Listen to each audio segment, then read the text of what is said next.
May 1st, 2011, 30 minutes after midnight. In military terms, 0 dark 30. Navy SEALs are on a top-secret mission. Their target, America's most wanted, Osama bin Laden. This night brings to a close the biggest manhunt ever known. I don't think the CIA or the military had any idea how difficult it would be to apprehend this guy. Yet what the movies tell us about the CIA's manhunt is not the full story.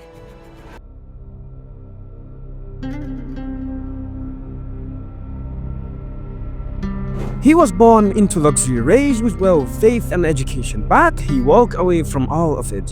What makes a man leave behind comfort to chase conflicts? Curious fam, this is the real story of Osama bin Laden, told without bias, without judgment and without distortion. Osama bin Laden was born in 1957 in Riyadh, Saudi Arabia, into one of the wealthiest families in the region. His father, Mohammed bin Laden, was a Yemeni-born construction magnate whose company helped build much of modern Saudi Arabia's infrastructure. The bin Laden family was deeply respected and well-connected. Osama was the seventh child of over 50 siblings raised with traditional religious values, disciplined routines and a high-quality education. He attended prestigious schools and was known for being quiet, serious and deeply committed to his beliefs. No one at the time could have imagined the path his life could take. In 1979, global attention turned to Afghanistan when the Soviet Union launched a full-scale invasion. Many across the Muslim world saw this as an attack on a fellow Islamic nation. Bin Laden, in his early 20s, decided to travel to the region, not as a fighter at first, but as a coordinator, fundraiser, and supporter. He helped build camps, move supplies, and recruit volunteers. He used his own wealth to fund efforts on the ground. Over time, he joined the Mujahideen fighters, and his experiences in the mountain of Afghanistan deeply shaped his worldview. For him, this wasn't just about borders or politics, it became a personal mission. The belief that dedicated individuals could defend their communities, their values, and their faith. In 1988, as the Soviet occupation was winding down, bin Laden and a small group of associates founded al-Qaeda, meaning the base. At the time, it wasn't a global movement, it was more of a network, a coordination point for experienced fighters and organizers who had been involved in Afghanistan. Their goal was to support Muslims in areas where they felt under threat or occupied, a concept often referred to as defensive jihad. Over time, the group focus expanded and so did bin Laden's ideology. After the Afghan War, bin Laden returned to Saudi Arabia, but his increasing criticisms of certain political decisions led to tensions. Eventually, he left the country first to Sudan, then later to Afghanistan again. During this period, his views hardened. He believed that many of the problems in the Muslim world were the result of outside interferences and internal decay. He released written statements and recorded messages, expressing his frustration, warning of future conflicts and calling on Muslims to awaken politically and spiritually. While some agreed with his messages, others rejected him, but his voice grew louder, especially through newly emerging network and global communications. Between 1998 and 2001, a series of coordinated attacks took place, which bin Laden later claimed responsibility for. The 1998 embassy bombings in Kenya and Tanzania, the 2000 bombing of the USS Cole in Yemen, and finally, the September 11th attack in 2001, which led to the death of nearly 3,000 civilians. This attack shocked the world, and they instantly transformed bin Laden from a distant figure into a global target. Many governments launched efforts to locate and capture him. He became known worldwide, seen in different ways depending on perspectives. For some, he was a symbol of resistance, for others, a symbol of fear. But above all, he became one of the most searched for individuals in modern history. After 2001, bin Laden disappeared from the public eye. Reports placed him in caves, then villages, then compounds, but for nearly a decade, his location remained uncertain. While the world searched for a man in hiding, bin Laden was broadcasting to the world, but not with missiles, with words. Carefully recorded audio tapes, occasional videos, sometimes blurry, sometimes silent, but always calculated.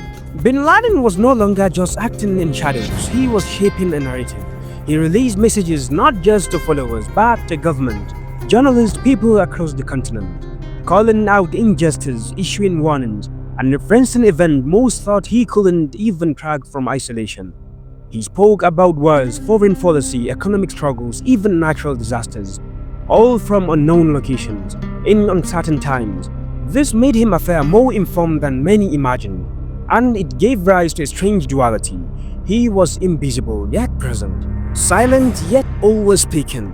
A man once on the battlefield, now commanding through cassette tapes and camera lenses. His message?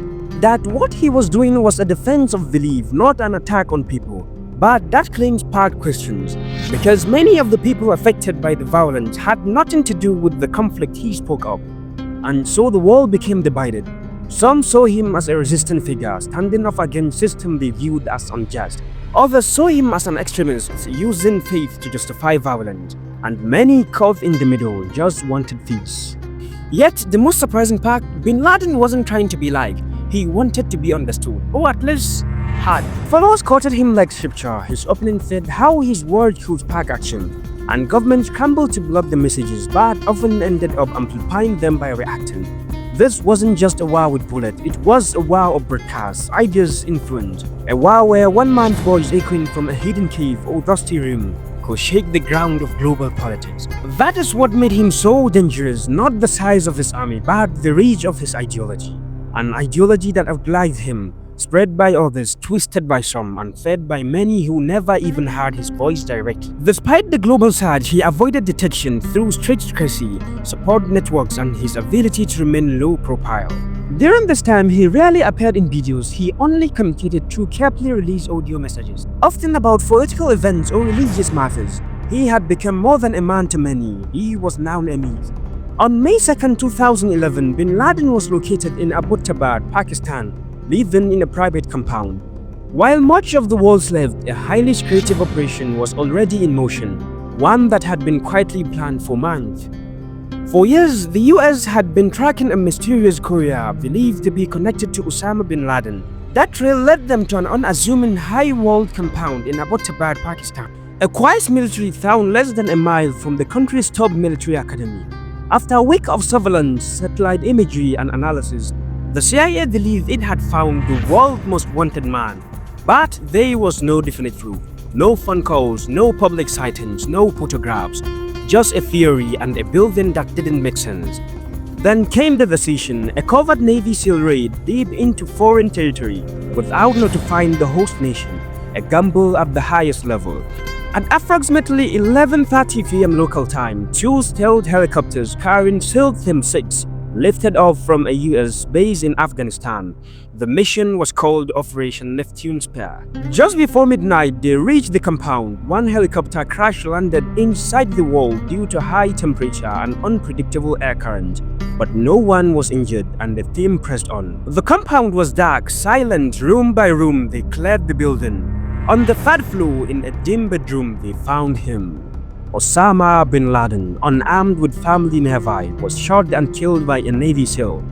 The operation lasted around 40 minutes. His body was quickly identified using facial recognition, photographs, and later DNA testing. By early morning, his body was transported to the aircraft carrier USS Carl Vinson, where, in accordance with Islamic tradition, he was washed, wrapped in white coat, prayed over, and buried at sea within 24 hours.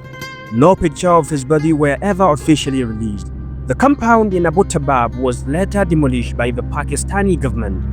The raid raised questions, sparked documentaries, and paid conspiracy theories around the world. But the mission, as confirmed by multiple intelligence agencies and declassified record, was real. It marked the end of a manhunt that lasted nearly a decade. To some, Osama bin Laden was a fighter, to others a criminal, to others still a misguided man driven by theme, loss, and ideology. But one thing is true, he left behind a global impact, not just in politics or military strategy, but in the way the world now think about security, identity, and belief.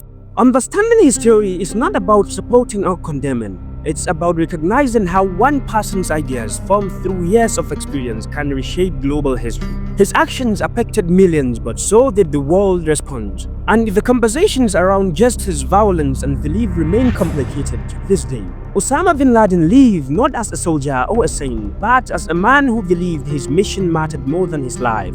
To understand him is not to agree, to study him is not to sympathize, but to see clearly without noise, without bias, is how we begin to understand the world we live in today. Curious fan, if you have made it this far, you have already done more than most. You have listened, you have reflected. Now ask yourself, why did this happen? And most importantly, what lesson can we learn from this story? Thank you.